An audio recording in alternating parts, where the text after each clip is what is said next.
Hello, fellow developers. This is Eder Ignatovic, your chair for the upcoming InfoQ Dev Summit in Boston. If you're looking to stay ahead on the critical topics like generative AI, security, modern web applications, and more, learn directly from over 20 senior software practitioners navigating this challenge as they share their experience and practical insights you can apply immediately. Plus, there's a plenty of time for you to connect with peers and speakers at your social events. InfoQ Dev Summit is brought to you by the team behind InfoQ and the QCon International Software Developer Conference. Find out more at devsummit.infoq.com. I'm looking forward to connecting to you in Boston this June. See you there.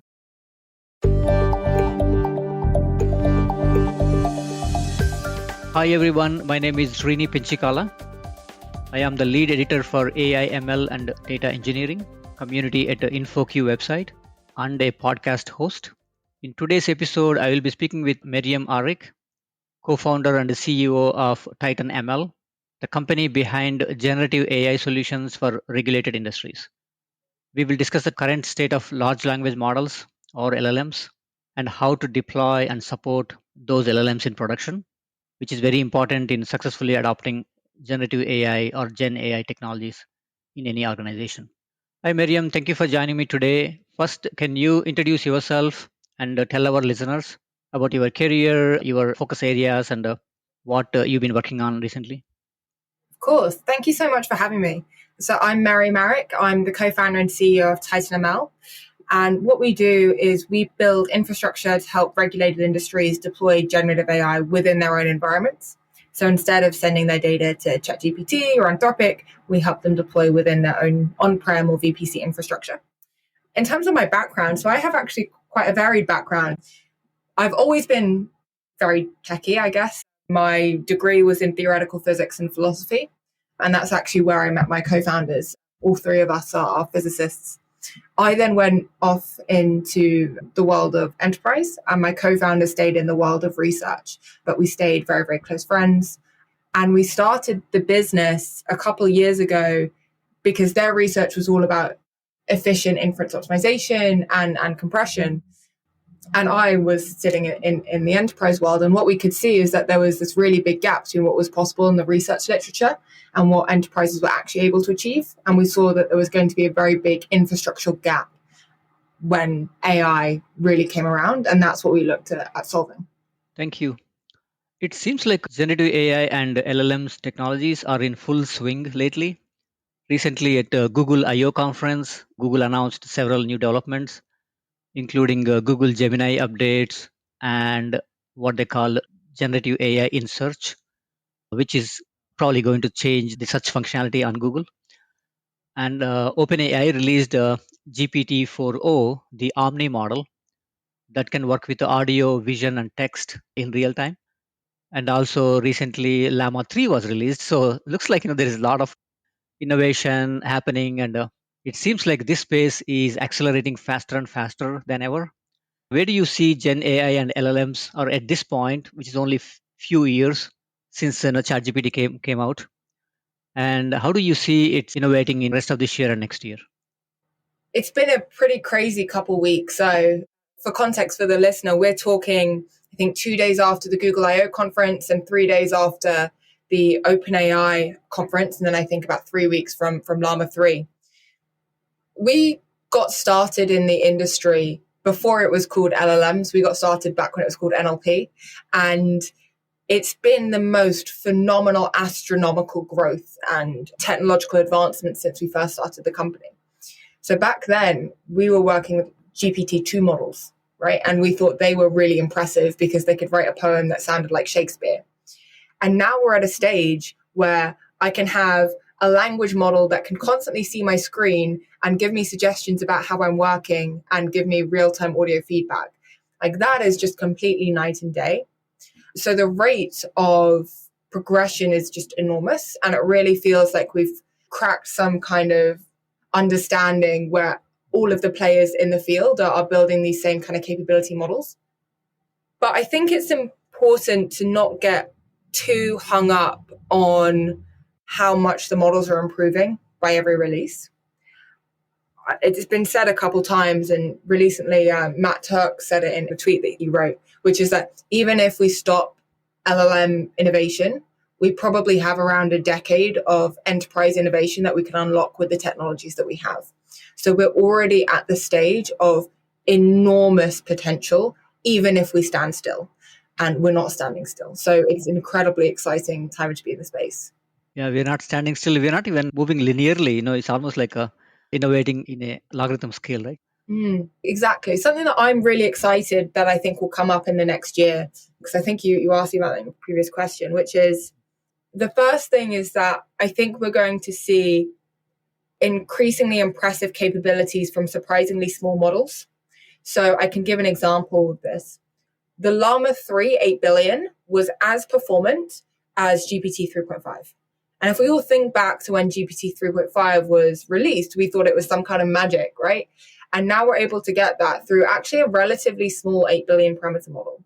And I think we're going to increasingly see these smaller size models providing better and better outputs. And I think that's just because the quality and number of tokens that we're training them on. So that's on the one end, which will really help the enterprise scale specifically. On the other end of the spectrum, we're starting to see emergent technology and phenomena. So the GPT-4o model, it looks like it's been trained to be natively multimodal. It looks like it can do audio to audio conversation rather than having to go through text as a middle layer. And that's incredibly exciting. And I think we'll start seeing some very impressive technologies from those proper frontier level models, especially playing with multimodality as well. So that's what I think we're going to see over the next year. More enterprise friendly scale models, and then also these huge models with amazing multimodal abilities. Yeah, definitely. I would like to talk about the enterprise adoption a little bit later in the podcast, in terms of RAG, the retrieval augmented generation techniques. But let's start with a couple of other questions to catch up on the LLM space, right? So, can you talk about some important use cases for using LLMs for our listeners who may be new to this? Especially, I know your focus is regulated industries. Yeah. So, how do you kind of see LLMs kind of helping in terms of security, privacy, compliance, and other areas? Yeah, so it can be quite difficult for people to imagine what LLMs are able to do because it's quite different from any other form of technology that we've had before.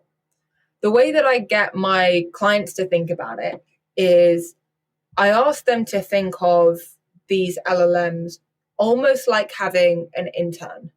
And what would you do if you got given access to essentially unlimited free interns? And that's kind of what I think you can do with Gen AI. So if there are tasks in your organization that you feel could be done if an intern had supervision, that's the kind of thing that you can do with these kinds of models. So I don't think we're at the stage yet where we're replacing senior level jobs, but there's a huge number of tasks that happen in every single industry that can be delegated and that can be broken up into smaller tasks. One of the most common use cases that we see as like a 101 for enterprise, and I think we'll talk about this later when we talk about RAG, is essentially acting as a research assistant or some kind of knowledge management system. It's incredibly good at searching through large swathes of documents and then summarizing and using that as a research piece. So that's kind of the early uses that we're seeing, but I think we're going to see increasingly creative and also niche use cases as people really investigate the workflows they have in their business and what they could automate if they had access to, for example, these recent graduates. Yeah, definitely, you're right. I don't think LLMs will completely replace human efforts, but they can definitely augment a lot of things we do, right? Also, like in terms of LLM models, there are these base models and open source and proprietary models. How do you see this space kind of, I know they're like the Llama models, and then there's Lava for vision, and of course the GPT, 23440 now, and then Google has Bard and Claude and all those other models. So can you talk more about these? There are so many models. Like how to even go about these base models. Like what should the developers consider when they're looking to leverage LLMs in their applications? So I think what's important to realize for your listeners that might not be familiar with base models and these foundation models is that they come pre-trained. So it's not like in old school, only a couple of years ago, data science and machine learning, where you would have to spend a lot of time and effort into training. these models come pre-trained, and for the modality that you're looking at, will already have a really good base level of understanding that you can then kind of work on top of. When you look at the different foundation models, and you already pointed out a number of them. So for example, on the open source side, we have, Llama models, we have the Lava models for vision, we have Whisper, we have all of the proprietary API-based models. There's a huge number to choose from, so it can be very, very difficult to know which one's right for your particular application. So I'll give a couple heuristics which might be helpful. The first heuristic I'll give is figuring out what modality you cared about. So if you are just doing text processing, then you don't need an image model, you don't need an audio model, and you need a text model. If you are doing table parsing or image parsing or audio, then you need something that works with that particular modality. So the modality is the first one that you should worry about. The second decision that you'll typically have is, okay, I know my modality. Then you'll have this big choice between API-based models and self-hosted models.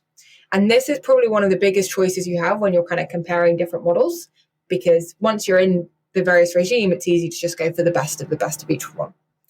So if you are experimenting, or if you don't have particularly strict compliance or data residency regulations, and you're not going to deploy at a huge scale, it really makes sense to start with these API-based models. Things like OpenAI and Anthropic, they're really good places to start. If, however, you are looking to go to mass scale production, or you really care about data residency and you really care about that privacy aspect, or maybe you're really cost sensitive, then it makes sense to start looking at those self-hosted models. That's a key decision you have to make. So firstly, the modality, secondly, open source versus self-hosted. And then the third decision I would give is around essentially that cost to accuracy trade-off that you need to make. Almost all of the API providers, and it's also available in open source, have different sized models that perform differently, but have different cost ratios. So if you're asking it to do a very easy task, you might ask it to use a very small model. If it's a very complex task, you might use a very big and very expensive model. So they're kind of the three highlights. And then the final thing I would say is, if you are working in something domain specific, or maybe in a language that isn't very well supported, you might also want to start looking at fine-tuned variants of all of these. So just to summarize, because that's actually quite a lot of information. Number one, what modality is it that you care about? Number two, do you want to go API-based or self-hosted?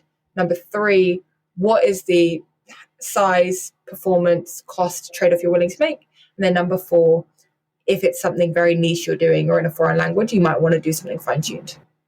I know you've been focusing on the self-hosted LLM deployments, how to help the companies, not to use this API-based, which kind of come with its own data privacy and latency type of challenges. So on the self-hosted models, I know there are the Llama is one of the examples. So can you talk about what are the pros and cons? I know there are some advantages for self-hosting, but also, I'm sure it comes with some constraints, right? So what should the teams keep in mind? Self-hosted is not all all you see, right? So there are some challenges as well.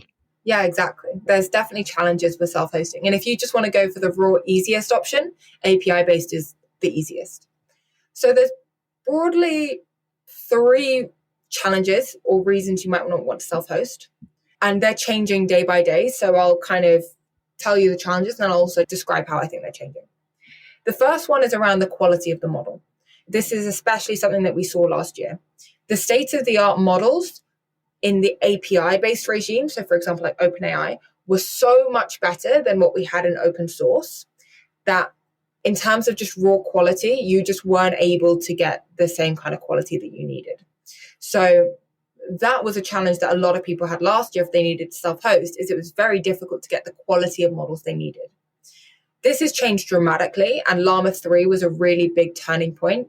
It was the first time that we've seen open source models essentially perform as well as API-based models for a better cost trade-off. So that quality of model thing is going away, but that's something you need to evaluate. The second reason why people might find self-hosting challenging is there's a lot more infrastructure that you're responsible for when you're self-hosting compared to when you're using an API. So when you're using an API-based model, you take for granted a huge amount of infrastructure that they've built behind the scenes. So everything from the batching server, the model optimization that they've enabled function calling. This is all stuff that if you're self-hosting and you care about, you need to now build yourself. I mean, that's the whole reason that we exist as a company, is we provide that infrastructure that you take for granted in the API regime, but provide it for the self-hosted regime. And then the final challenge around self-hosting is essentially getting access to GPUs. This is still something that teams struggle with, even though the GPU crunch is eased since last year. It's not necessarily easy to be able to get the GPUs that you require. And also, unless you're deploying at an enterprise scale, then it might not be cost effective for you to rent those GPUs as well. So that's the quality thing, which I think is going away pretty quickly. The ease of use, which we're trying to get rid of, but it's always going to be there because it's more work. And then finally, whether you can use those GPUs efficiently and effectively. Right. So assuming that, all of these kind of, the check mark all of these and, self-hosting is the way to go. How do you see this space working, right? Do you see like large companies going the self-hosting model because they can afford to host on-prem? Or do you also see smaller companies doing this because they have more control on the overall process?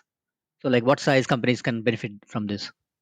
So I actually am surprised to say that it's not just big companies. I would have thought that it would just be something that really big companies with very big data centers would be investing in. But actually, that's not what we've seen necessarily from our client base. That's not to say we see very small startups doing this, but for example, like mid-market businesses and scale-ups are really investing in these self-hosted capabilities. For the big companies, it's typically because of privacy concerns and data residency concerns. But for the smaller companies, and this is potentially counterintuitive, it's actually very often because of the performance you can get. And now that's both latency and throughput performance that you can get by using self-hosted. You can get much faster responses, for instance. Also, when you're self-hosting models, you get access to a much bigger choice of models that you can use. So actually, if you're building a state-of-the-art RAG app, you might think, okay, the best model for everything is OpenAI. Well, that's not actually true. If you're building a state-of-the-art RAG app, the best generative model you can use is OpenAI, but the best embedding model, the best re-ranker model, the best table parser, the best image parser, they're all open source. So you might have, if you're a smaller company, some kind of hybrid solution where you can get better performance by using some open source and self-hosted components. Yeah, definitely. I was recently exploring Olama, the framework, and I was able to download Llama 3, Mistral, and Lava. So I was not constrained by any of these models, right? I would have been if I chose OpenAI or Meta or some other proprietary hosting model, right? So we can talk about RAG a little bit. I know you mentioned about resistance, knowledge management examples, and you just mentioned the state-of-the-art RAG app. Let's kind of jump into that. So how do you define the characteristics of a state-of-the-art RAG app? What it should have, to be really effective and efficient and valuable to the teams. Yeah, so RAG, or Retrieval Augmented Generation, is a technique that I would actually say the majority of production scale AI applications are using.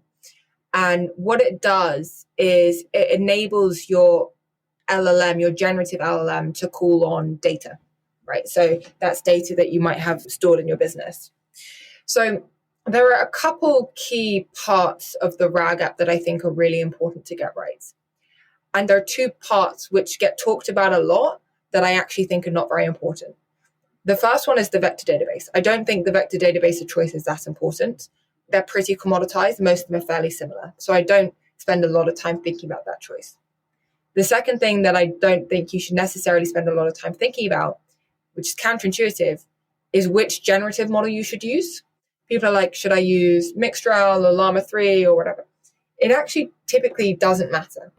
And the reason why it doesn't matter is because the most important things are your data pipelines and your embedding search. And it's the whole thing of garbage in, garbage out. If you feed the best model in the world really bad search results, then you're going to get a really, really bad output. And if you feed in really amazing search results into a not very good model, you'll probably still get a good output. So the two things that I think are really important, the first one is that document processing or data processing pipeline. For example, how do you chunk your text? If you have images or tables, how do you parse those images and tables so that they can be searched on efficiently? This is incredibly important to get right. And that's actually why we recently released support for improved table parsers and improved image parsers as well within our server. And then the second thing you need to get right is actually non-generative as well, but it's essentially the semantic search part of that application. The best way by far that we have found to do that semantic search is essentially a two-stage process. You can make it more complicated, but at the highest level, two-stage. The first one is the embedding search, and then the second one is the re-ranker search. So the embedder search is very, very good for searching over vast documents and then kind of picking out the ones that it thinks are the most relevant. And the re-ranker search is a more expensive search, but it's a way that given you have a kind of short list to be able to say which ones are the most relevant. So a combination of an embedder and re-ranker are fantastic for that RAG application. If I think about the actual models that I need to deploy or self-host, the LLM is one of them, and that could be either API or self-hosted, whatever. But the others are, I need a table parser, I need probably an image parser, I need a embedding model, and I need a re-ranker model. And that's a lot that you need to deploy and optimize and orchestrate. So we've built into our containers so that you can deploy it all in one, so you can hit a single endpoint. But that's the kind of number of models you need for a really, really good RAG application. Yeah, before I'm definitely very interested in learning about the TitanML inference stack architecture. Before we delve into that, let me talk about the recent presentation that you gave at QCon London. Can you highlight some of the tips? I know you talked about the LLM deployment techniques. Can you highlight kind of few of those techniques, and have you any other additional observations since the conference? Yes, the talk that I gave was my tips and tricks for LLM deployment. It was essentially a combination of tips that I've learned over the last couple of years working with our clients that we end up saying over and over again. And I've written that talk up into a blog, which will be released at some point on the InfoQ website. And I'm also going to be doing a revised version of that talk in San Francisco in November or December. So you'll be able to see how much the landscape has changed between those two talks. I gave 7 tips overall. Maybe I'll pick out 1 or 2 that I think are interesting to highlight. The first one that I'll highlight is that people don't spend enough time thinking about their deployment requirements and their deployment boundaries. And they will often kind of be left to scramble when they get to deploy. But what we find is really helpful is when you start designing your application, if you have very hard and fast deployment requirements, like it needs to be real time, or it can be batched, or it has to be deployed on this GPU, or it has to have this kind of cost profile. These are all things that you should know upfront because it will radically change the way you architect your system. So knowing your deployment requirements is crucial. Another tip that I gave is that I recommended that unless you have pretty much unlimited resource, you should almost always quantize your model using fit 4-bit quantization specifically. And the reason why is that given you have a fixed resource requirement, the performance for a larger model that's been quantized down to that size versus a model natively of that size will be far better. So you'll retain a lot of that performance and accuracy. And that's from a Tim Detmer's paper a couple of years ago called 4-bit scaling laws or 4-bit precision scaling laws or something like that. So we almost always recommend using a bigger model that's quantized down rather than using a natively small model. And I can give one more tip, which is that even though GPT-4 is the best model, although now it'd be GPT-4o or Claude or whatever it is, that doesn't necessarily mean you need to use it for everything. And that quite often smaller models, which are cheaper and easier to deploy, are just as performant, and you're not really getting any benefit from using those bigger models. So think about how hard your task is before you dole out for the biggest and best model. There's just 3 of them, but if you want to read all 7, you can read it in the blog. Yeah, definitely. We will make sure that we link the article, in this podcast transcript. So let's jump into the big topic, right? the architecture framework that your company offers, Titan Takeoff Inference Stack. I'm definitely curious about this. This is an inference software to make self-hosting of AI apps simple and scalable and secure.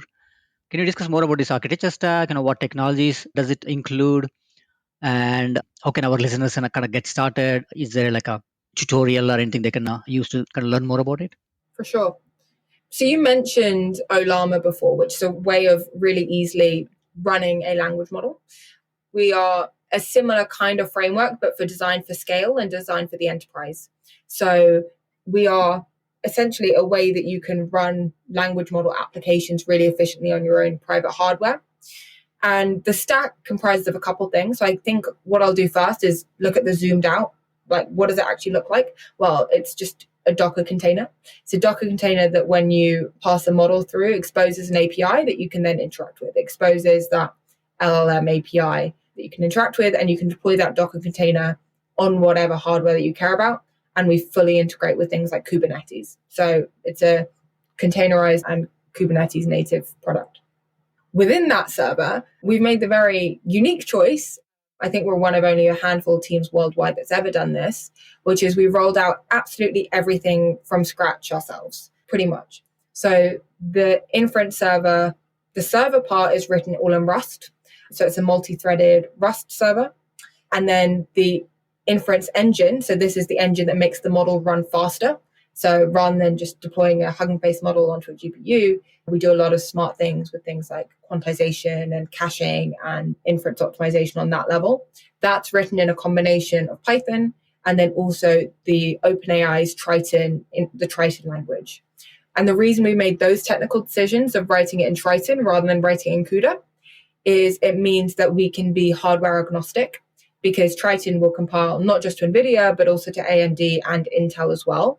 So we don't have to be tied to that CUDA stack.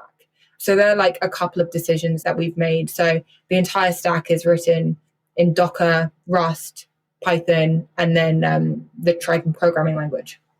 So how much of the overall process does this stack kind of automate or help the developers and teams who are going to use it?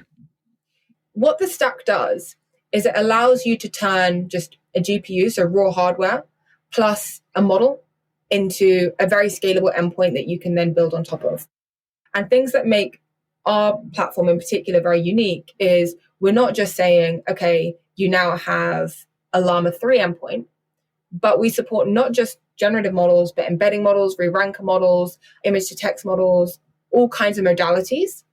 And what's really interesting is you can deploy them in one container, and you can deploy that container over multiple GPUs. So it automates all of the multi-GPU setup. It allows you to hit a single container for an entire RAG application, all through a declarative interface, which if you were trying to build this kind of natively, you would have to worry about how I'm going to do my multi-GPU inference. I would have to be playing around with things like TensorRT LLM to make it run faster.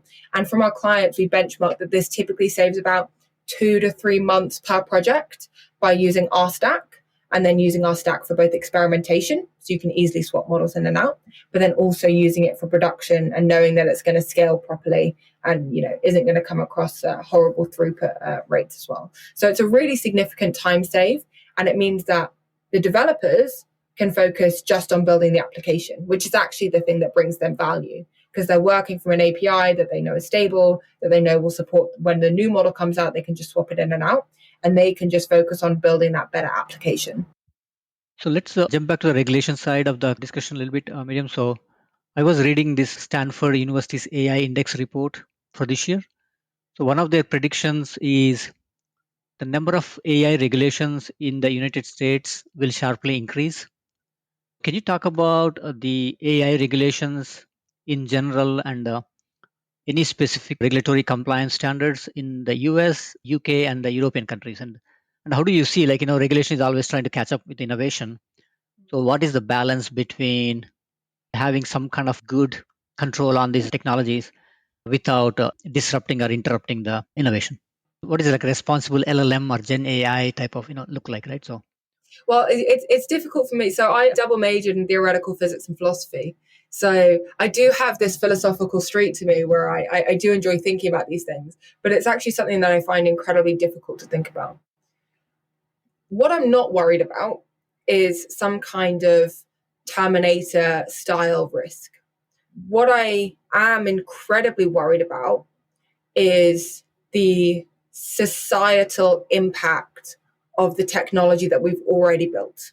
This is impact all the way from dis and misinformation to really mass underemployment. But I don't think those particular things are things that you can stop through regulation, because I think they're things that already exist in the technology that we have. So that's something that I'm very cautious of, that I don't really know what the right or correct answer is. I also have this additional question that I think about of, would it be safer if we lived in a closed source AI world or an open source AI world?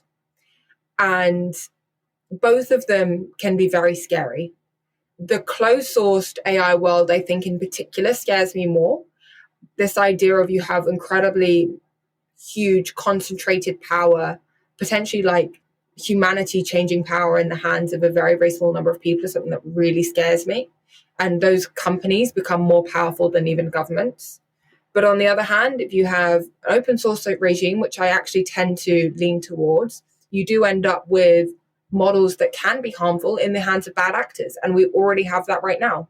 There are already websites where you can create deepfakes in pornography of children. Like, that is something from a technology that exists right now that has been empowered by open source.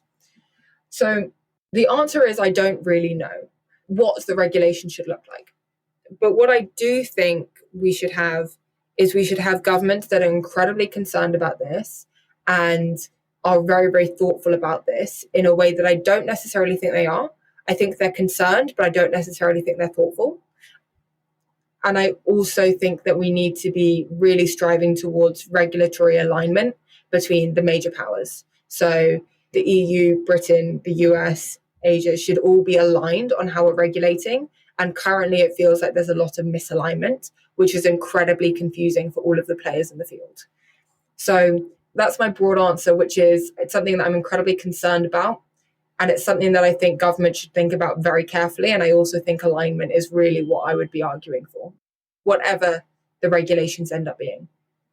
That's a great point, because some of these regulations don't have to be enforced by the governments. They can be self-regulation, right? So like you said, what would be the human involvement, post AI world, right?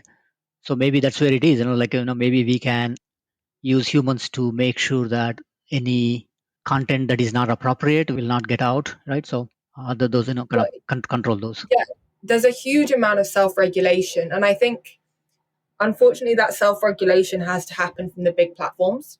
It's not like there's one central place where you can say, okay, this is allowed and this isn't allowed. It's what's allowed on Facebook, what's allowed on Twitter, what's allowed on all of these things. And that actually was already a concentration of power. And it's something that I experienced because I was a teenager when social media first came out. And we've already experienced this problem of what are we allowed to put on and consume on these platforms. And in the past, we've actually not been very good at putting things that don't harm people on these platforms. So I'm hoping that we've learned our lessons from like my generation, and for the next AI generation, we'll be a bit more careful there. Yes, makes sense. Switching gears a little bit, right? So one of the predictions at a recent Microsoft conference, they said in no more than 3 years, anything that is not connected to AI will be considered broken or invisible. So that kind of tells us how big a part AI is playing, right? So how do you see AI playing a larger role in our work and daily lives in the future? And do you have any interesting use cases where you see AI can help? It's an interesting quote. And I do genuinely think we will see AI very, very deeply embedded in everything we do. 3 years is quite ambitious, though. I don't think they know this pace at which enterprise tends to move. I don't think enterprise do very much in 3 years. What are use cases that I'm really excited about? Well, the use cases I'm really excited by are actually the ones that are potentially the most boring. It's those really micro improvements that we'll see in every single workflow, that if we can in every single workflow, make it 10% more efficient and keep doing that over and over and over again, I think we get to like very real transformation. I think what people often do is they're like, we're going to automate all of this role or all of this department. And I think that is a mistake. I think the things that I'm very excited by are the things where we see very, very meaningful and practical improvements to workflows that already exist. And that's what I think we'll see a lot of in the enterprise. Yeah, definitely. I agree. I kind of see the real power will be not only automating the parts of the organization, but automating the whole organization, right? So can we bring in this AI, power of AI into the system level where we can really start to see the synergic effect and the benefits, right? So there are entire industries that are propping up that I'm really excited by. And one of them is tech-enabled services companies. So for example, law firms, they bill by the hour, right? Like the pure services. And I'm incredibly excited by these new law firms that are popping up that are tech first and AI first and are fundamentally transforming the way that services businesses run. I think that'll be really exciting. To kind of start wrapping up this discussion, do you have any recommendations or resources online that our listeners can check out, to learn about LLMs in general or any specific technologies? Yes. Well, obviously, you should listen to this podcast. You should listen to more of this podcast. We write a lot of blogs on our website. And if you are interested in quantization, which is something that I mentioned, we have an entire repo of free quantized models that are what we would call like Titan certified. So these are the best enterprise appropriate models that you can use and go on our Hugging Face page, huggingface/TitanML or something like that. And then also for courses of like starting to learn with LLMs, there are a bunch of really good courses. The Hugging Face course in particular, I think, is quite good. Sounds good. Do you have any additional comments before we wrap up today's discussion? No, it's been absolutely fantastic chatting to you. And I'm really looking forward to listening to your future podcast as well. Thanks, Meryem. Thank you very much for joining this podcast. It's been great to discuss one of the very important topics in the AI space, the self-hosted models and the deployment of those models into production. As we all know, any software solution will require more rigor and discipline after it goes into production, right? Not just development phase, but actually post-production and post-deployment efforts are more significant. So thanks for sharing your thoughts on that. And thank you for listening to this podcast. If you would like to learn more about AI ML topics, check out the AI ML and data engineering community page on InfoQ.com website. I encourage you to listen to the recent podcasts and also check out the articles and news items on the website. Thank you.